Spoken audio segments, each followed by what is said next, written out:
So I was asked to talk about green infrastructure and its sustainability and implementation. So I'm going to share my short presentation. This is to stimulate some thoughts and discussion, hopefully. So if I share that, hopefully, can you just let me know if you can see balancing sustainability and implementation, green infrastructure? Yep, great.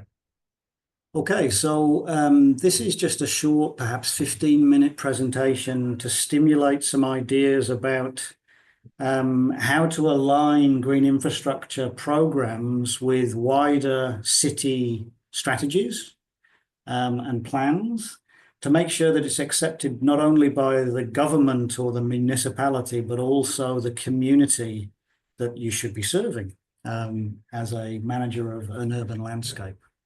It also is about how you can better build a business case. A business case for green infrastructure is not just about the money, the cost. It's about what it returns and providing evidence, quantifiable evidence for the impact of that return on investment. So that's where this is directed, because I don't have a financial operational background with regards to the cost side of it, but I do have a background with regards to quantifying the benefits we receive from green infrastructure in cities. When I looked at the terms of reference that Ibu provided me about this, it's how can cities achieve sustainability goals whilst addressing the practicalities of implementation.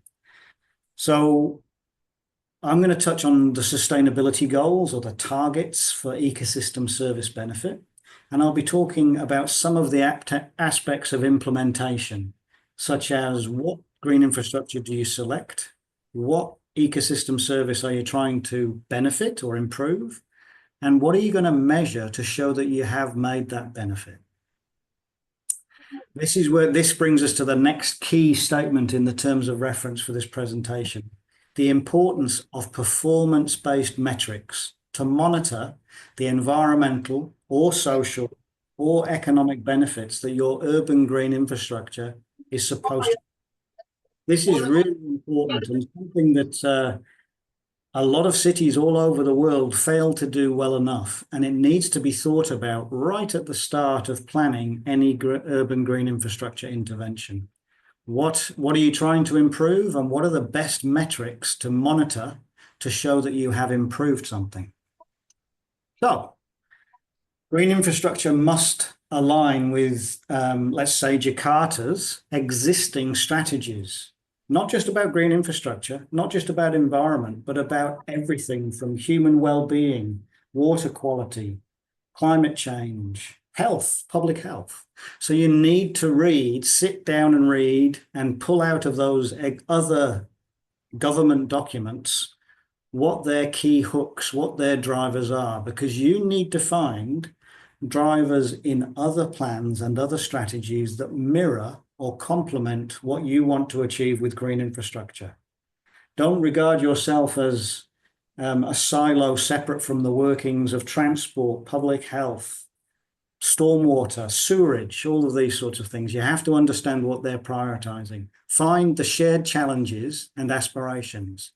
So this is just an example from the city of Melbourne, where there are all of these other strategies or plans within the city of Melbourne that green infrastructure can complement.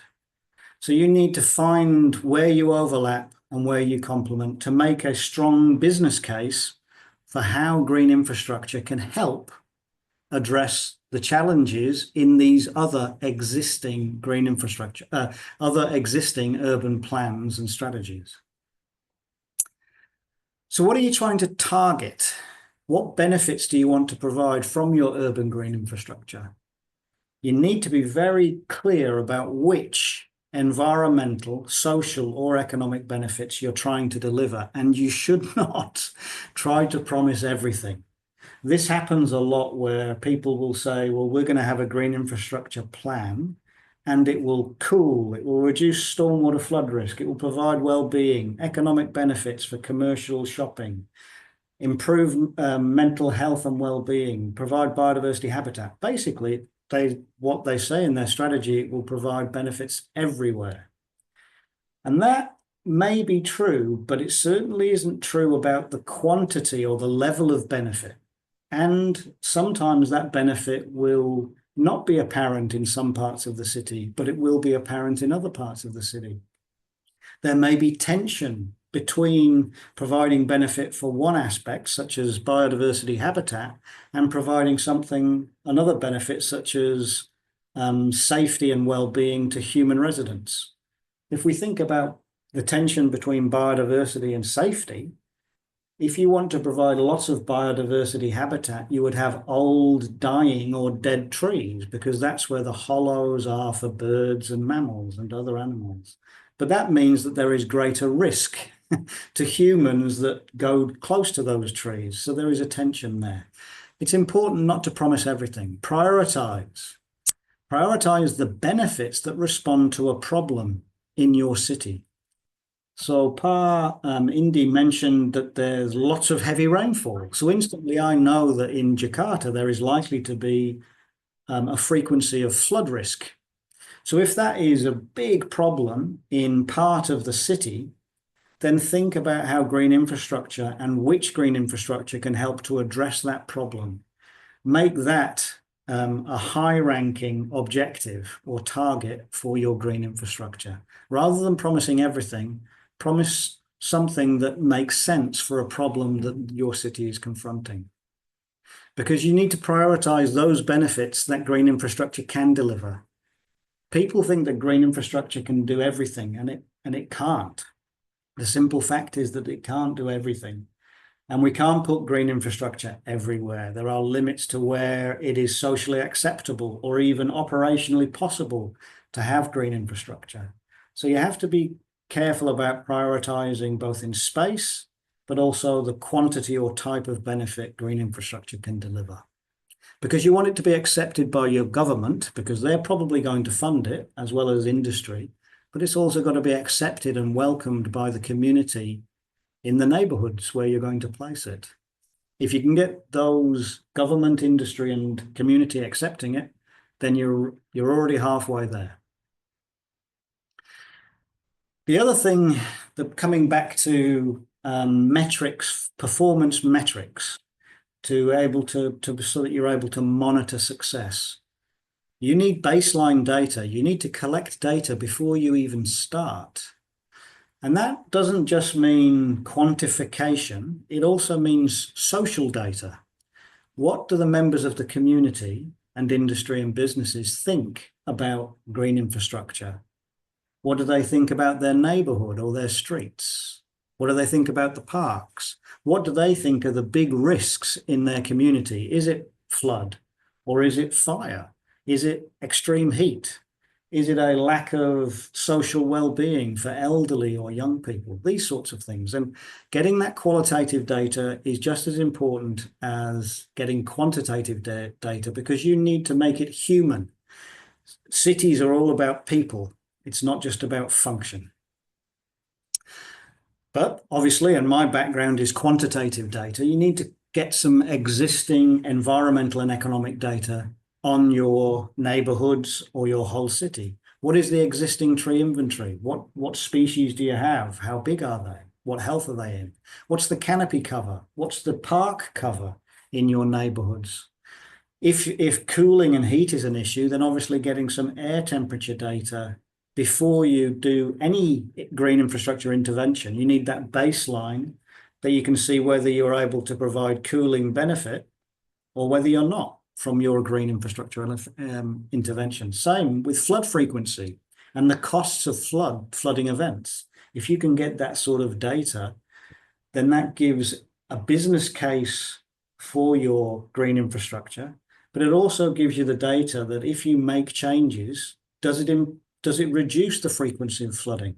Does it reduce the intensity or the depth of flooding and therefore the costs, economic costs of that? You need baseline data to monitor how the urban green infrastructure benefits are performing. And whether it's environmental, social, or economic, baseline data is critical. So now we move on to what do we mean by urban green infrastructure?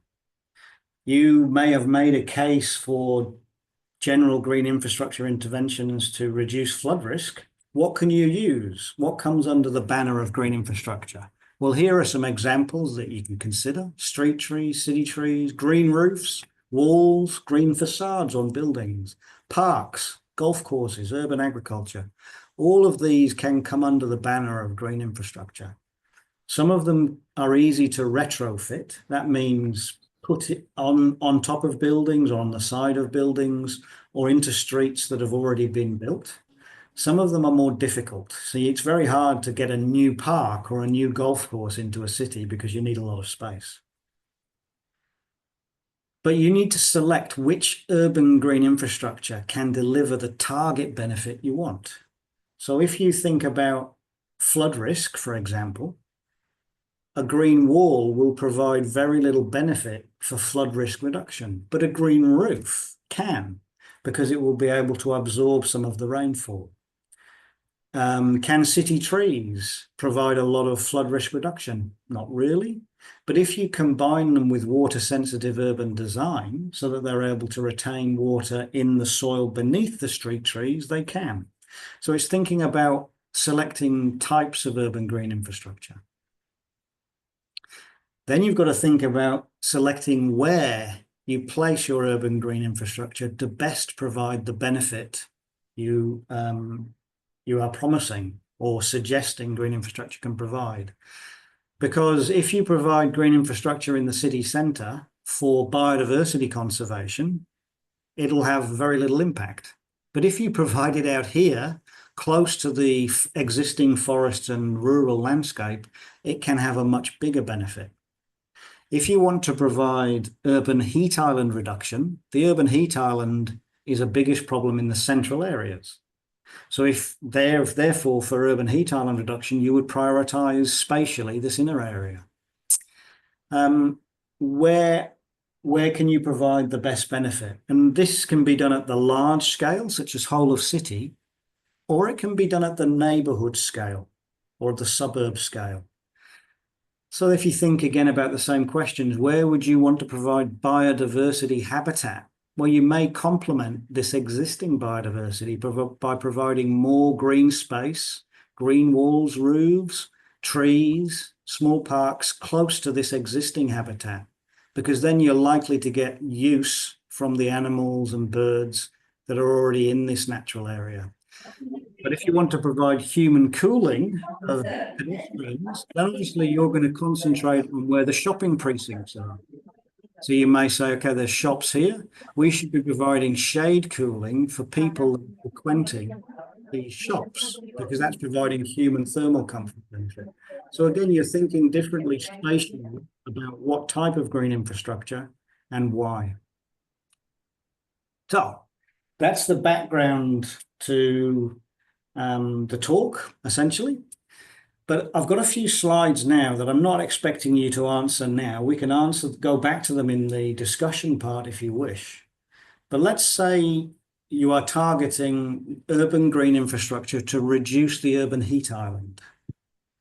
You ask yourself the question, what is the performance indicator?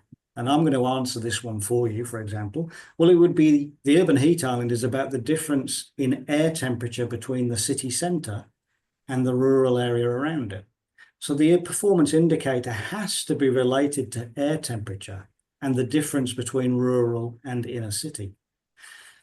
So that's the performance indicator. It isn't the canopy cover in the city.